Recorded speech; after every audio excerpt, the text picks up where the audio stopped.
Yes, Vishnu speaking. ആ, ഞാനാ Thomas Chacko. ഇപ്പൊ എത്തിയേ ഉള്ളൂ. പിന്നെ എങ്ങനെയുണ്ട് കാര്യങ്ങള്? കാര്യങ്ങള് അത് പിന്നെ ഞാൻ നേരിട്ട് പറയാം. താനെന്താ ഉരുളുന്നേ? ആഴ്ച ഒന്ന് കഴിഞ്ഞു, നീ എന്റെ ഊഴവാ. ഞാൻ എപ്പോഴാ വരണ്ടേ? ഞാൻ വിളിക്കാം. ആരാ? എന്റെ ഒരു ഫ്രണ്ടാ. ഞാനിന്ന് വീട്ടിലേക്ക് പോട്ടെ? അത് നന്നായി. അല്ല പിന്നെ സീതേ, നീ പോകുന്നതിൽ എനിക്ക് വിഷമമുണ്ട്. വീട്ടിലാരും ഇല്ലാത്തതുകൊണ്ട് എങ്ങനെയാ പോണ്ടെന്ന് പറയാ. എന്തിനും നിങ്ങൾ വിളിച്ചോണ്ട് പോവാ. എങ്ങോട്ട്? നമ്മുടെ വീട്ടിലേക്ക്. അയ്യോ, അതെന്തിനാ? അവളെ പിരിഞ്ഞു നിൽക്കാൻ എനിക്ക് പറ്റണില്ല കുട്ടേട്ടാ. സീത, അവിടെ പഠിപ്പ് കളയാൻ പറ്റുമോ? കോളേജ് ഉടനെ തുറക്കില്ലേ? അവളെ പഠിപ്പ് അങ്ങ് പൊയ്ക്കോട്ടെ. അവള് പഠിച്ച് ജോലി ചെയ്തിട്ട് വേണ്ട ഇവിടെ കുടുംബം പുലർത്താൻ. അതല്ല, നിർബന്ധമാണെങ്കിൽ നാട്ടിലുണ്ട് നല്ല കോളേജ്. അതൊക്കെ അടുത്ത കൊല്ലം ആവമ്മേ. ഇക്കൊല്ലം ഇവിടെ അങ്ങ് അവള് കംപ്ലീറ്റ് ചെയ്യട്ടെ. ഇക്കൊല്ലം ഇനി അവള് കോളേജിൽ പോകുന്നില്ല. 10-12 കൊല്ലം പൂജയും പ്രാർത്ഥനയും ചെയ്തതിന്റെ ഫലം ഇപ്പോഴാ കിട്ടിയത്. എന്റെ കാര്യം പോട്ടെ, ഇവൾക്ക് വലിയ ആഗ്രഹങ്ങള്. ഇനി മോള് ഇവളുടെ കൂടെ വളർന്നാ മതി. അമ്മേ, അതിനൊക്കെ ഇനിയും സമയമുണ്ടല്ലോ. നീ ഒന്നും പറയണ്ട. മോളുടെ കാര്യങ്ങൾ ഇനി നീ മാത്രം തീരുമാനിച്ചാ പോരാ, അതിന് ഞങ്ങൾക്കും ഉണ്ട് അവകാശം. എനിക്കെന്താ അവകാശം? അതല്ല, നിനക്ക് അവളെ പിരിയാൻ പറ്റില്ലെങ്കിൽ നീ ഞങ്ങളുടെ കൂടെ പോരെ. അപ്പൊ എസ്റ്റേറ്റിലെ കാര്യങ്ങളൊക്കെ ആര് നോക്കും അമ്മേ? മോളെ കാണാൻ വേണ്ടി മാത്രമല്ലേ നീ മലമുകളിൽ വന്ന് കിടന്ന് കഷ്ടപ്പെടുന്നത്. ഇനിയിപ്പോ അത് വേണ്ട, നീ ഞങ്ങളുടെ കൂടെ പോരെ. എന്തെങ്കിലും ആവശ്യം ഉണ്ടെങ്കിൽ മാത്രം ഇങ്ങോട്ട് വന്നാ മതി, അല്ലെങ്കിൽ അങ്ങ് വിറ്റുകളാ. അമ്മ എന്തറിഞ്ഞിട്ടാ ഈ പറയുന്നത്? അതൊന്നും ശരിയാവില്ല. ഞാൻ പറയുന്നത് അനുസരിച്ചാ മതി.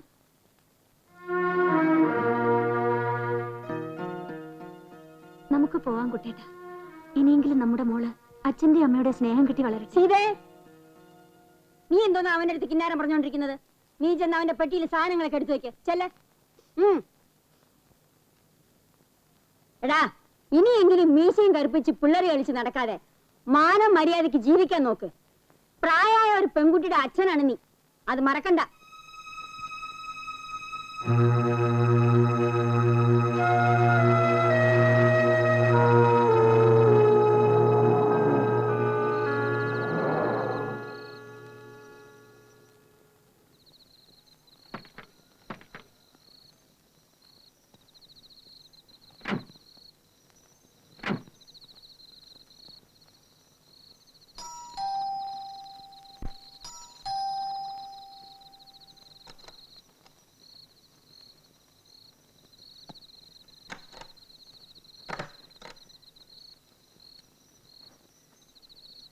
സാറ് നാട്ടിൽ പോയിരിക്കുക.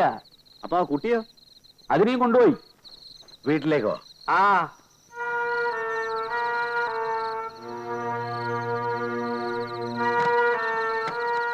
ഭയങ്കര.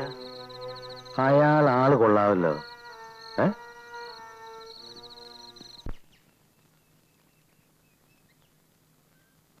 ഇപ്പോഴാ തന്റെ മുഖത്തൊരു ചൈതന്യം വന്നത്. അതാ ഭാര്യയും കുട്ടികളും കൂടിയുള്ള കുടുംബജീവിതത്തിന്റെ ഒരു സുഖം. മോളെന്താ ഒന്നും മിണ്ടാത്തത്? ഞാനെന്താ പറയാ? ഇവിടെ വന്നിട്ട് ഒരു ദിവസേ ആയുള്ളൂ. ഇതിനിടയ്ക്ക് എന്റെ കുട്ടിക്ക് ഒരിടത്ത് അടങ്ങിയിരിക്കാൻ പറ്റിയിട്ടില്ല. ബന്ധുക്കളും കൂട്ടുകാരും ഒക്കെ വരികയല്ലേ. നമ്മൾ കുട്ടിയെ കാണിച്ചില്ലെങ്കിൽ അതൊരു വിഷമം. കേട്ടോ മോളെ, ഞാനും അച്ഛനും കൂടെ ഒരേ ക്ലാസ്സിൽ ഒരേ ബെഞ്ചിലിരുന്ന് പഠിച്ചതാ. മോളും അമ്മയും അച്ഛനും കൂടെ ഒരു ദിവസം വീട്ടിലോട്ടൊന്ന് വരണം. വരാമെന്ന് പറഞ്ഞാ പോരാ, വരണം. ഉടനെ ഒന്നും പറ്റിയെന്ന് വരില്ല. ഞങ്ങളുടെ കുടുംബത്തിൽ തന്നെ ഇവിടെ ഒരു പ്രാവശ്യമെങ്കിലും കൊണ്ടുപോയി പരിചയപ്പെടുത്തണ്ടേ? എന്റെ വീട്ടിൽ തന്നെ 1 മാസം നിർത്തണമെന്ന് പറഞ്ഞ അച്ഛൻ പോയത്. അതെ അതെ, അത് ശരിയാ. തിരക്കൊക്കെ കഴിഞ്ഞിട്ട് മതി, പക്ഷെ വരണം. വരാം.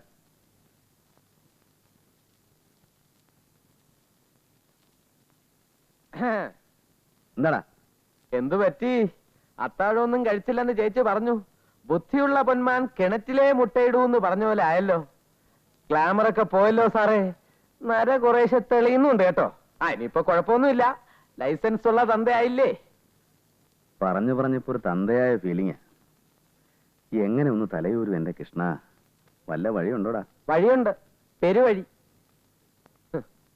സത്യം അറിഞ്ഞാ കൊച്ചമ്മയും ചേച്ചിയും നമ്മളെ രണ്ടുപേരെയും അടിച്ച് പെരുവഴിയിൽ ഇറക്കും. ആ തോമാച്ചനും നായരും കൂടിയുള്ള ചുറ്റിത്തിരില് കണ്ടപ്പോഴേ ഞാൻ വിചാരിച്ചതാ. അപ്പൊ നമ്മൾ പുറത്ത്. നമ്മൾ വെറും ഡ്രൈവർ അല്ലേ. അനുഭവിച്ചോ? ഇപ്പൊ നാട് മുഴുവൻ അറിഞ്ഞില്ലേ, വെറും 31 വയസ്സുള്ള അവിവാഹിതനായ യുവാവിന് 15 മോള്. ശവത്തി കുത്താതാ തെണ്ടി. ഇവിടെ ഞാൻ വേദന കൊണ്ട് പറയുമ്പോഴാ അവന്റെ ഒരു കച്ചേരി. എന്താ ഒരു ബഹളം? എന്താ കുട്ടേട്ടാ? എന്ത് പറ്റി? ഒന്നുമില്ല, ചെറിയൊരു തലവേദന. അയ്യോ, എന്താ പെട്ടെന്ന് ഇങ്ങനെ തലവേദന? ഡോക്ടറെ വിളിക്കട്ടെ? വേണ്ട. എന്ന് പറഞ്ഞ പറ്റില്ല. ഗോപാലകൃഷ്ണ, ഡോക്ടർ വാര്യരെ ഒന്ന് വിളിക്ക്. അയ്യോ ചേച്ചി, അതിന്റെ ഒന്നും ആവശ്യമില്ല. ഈ തലവേദന ഒരു പതിവാ. മരുന്ന് കഴിച്ചോണ്ട് ഒന്നും ഇത് മാറൂല. ഞാനിത് എത്ര കണ്ടതാ. പിന്നെ എന്താ ചെയ്യാ? വിക്സ് പുരട്ടട്ടെ? വേണ്ട, സാരമില്ല. ഇത്ര കഴിയുമ്പോ താനേ മാറിക്കോളും. അത്ര പെട്ടെന്ന് അങ്ങനെ വിട്ടുമാറുന്ന തലവേദനയാണോ? നീ ഇറങ്ങിപ്പോടാ, ആവശ്യമില്ലാത്ത പ്രശ്നങ്ങൾ ഉണ്ടാക്കാതെ. ഞാനൊന്ന് തല തടവി തരട്ടെ? എന്റെ സീതയെ ഒന്നുമില്ല. ഒരു 10 മിനിറ്റ് കഴിയുമ്പോ താനേ മാറിക്കോളും. പെട്ടെന്നുള്ള ഈ ക്ലൈമറ്റ് ചേഞ്ച് ഉണ്ട്. ഓ അമ്മേ, വിളി തുടങ്ങി. ഏത് നേരവും ഞാൻ അടുത്ത് തന്നെ വേണോന്ന് പറഞ്ഞാൽ ഞാൻ എന്താ ചെയ്യാ? ഉറക്കം വരണുണ്ടാവും. ഞാൻ മോളുടെ മുറിയിലേക്ക് ചെല്ലട്ടെ.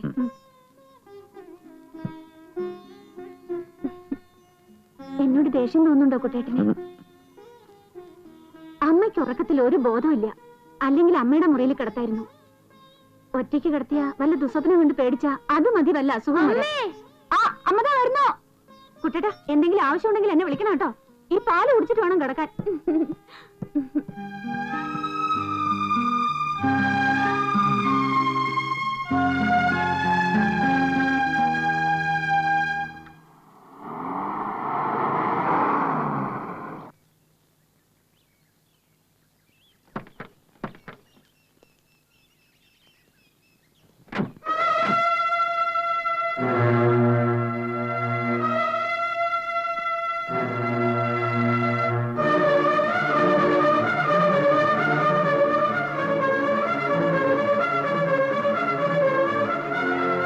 നല്ല കുറുക്കനാണല്ലോ. ഇപ്പൊ വിളിക്കുന്ന പറഞ്ഞ് ഞാൻ അവിടെ തപസിരിക്കുക. വിളിക്കാൻ പറ്റില്ല, അങ്ങനെ ഒരു അവസ്ഥയില്ല. നമുക്ക് ഇവിടെ സംസാരിക്കാം.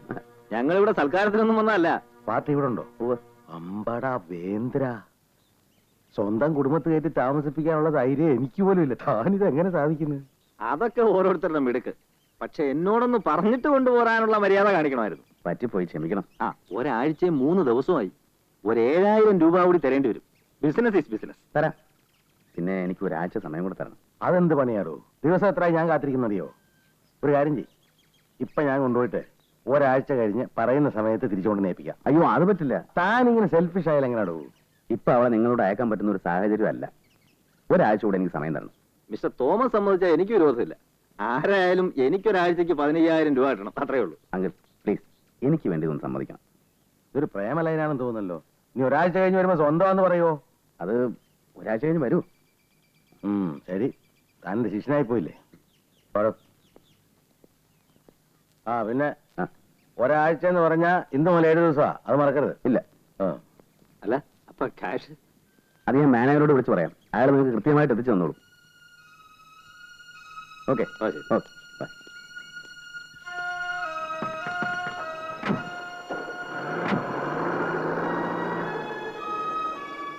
ആരാത്? അത് എന്റെ 1-2 സുഹൃത്തുക്കളാ. പിന്നെന്താ അവരെ അകത്ത് വിളിച്ചിരുത്താതിരുന്നേ? അവർക്ക് പോയിട്ട് തിരക്കുണ്ടെന്ന് പറഞ്ഞു. എന്നാലും ഒരു കാപ്പി പോലും കൊടുക്കാതെ. ഓ, അതൊന്നും സാരമില്ലെന്നേ. പിന്നെ ഇന്ദുവിന് കുട്ടേട്ടനോടൊരു പരിഭവമുണ്ട്. ഇവിടെ വന്നിട്ട് അച്ഛൻ അവളോട് മിണ്ടണില്ലെന്ന്. അത് കുട്ടികളോട് നമ്മളൊരു അകലം കീപ്പ് ചെയ്യണം, എന്നാലേ പേടിയുണ്ടാവും. നമ്മുടെ മോളല്ലേ കുട്ടേട്ട. നമ്മൾ അവളോട് അകലം കാണിച്ചാൽ നമുക്കും അവൾക്കും പിന്നെ എന്താ ഒരു സുഖം? അവളോട് അല്പം സ്നേഹം കാണിക്കണം. സ്നേഹം കാണിക്കണമെന്ന് പറഞ്ഞാൽ അത് ബോധ്യപ്പെടുത്താനൊക്കെ ബുദ്ധിമുട്ടാ. എനിക്കറിയില്ല.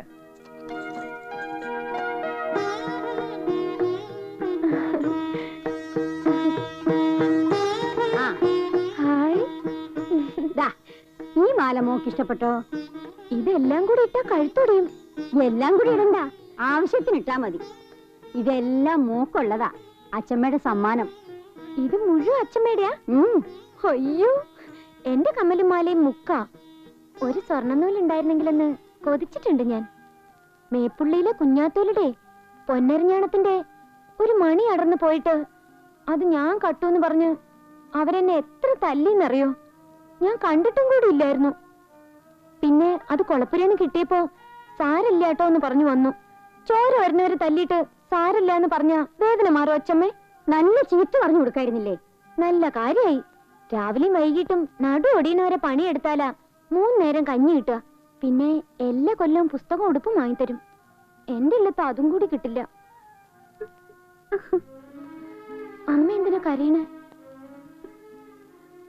സീതേ, കുട്ടനോട് പറ, ഇനിയെങ്കിലും എന്റെ കുട്ടിയെ മംഗലശ്ശേരിയിലെ വിഷ്ണു നാരായണന്റെ അന്തസ്സിന് വളർത്താൻ അവക്കിഷ്ടം പോലെ ആഭരണങ്ങളും ഉടുപ്പും ഒക്കെ വാങ്ങാൻ.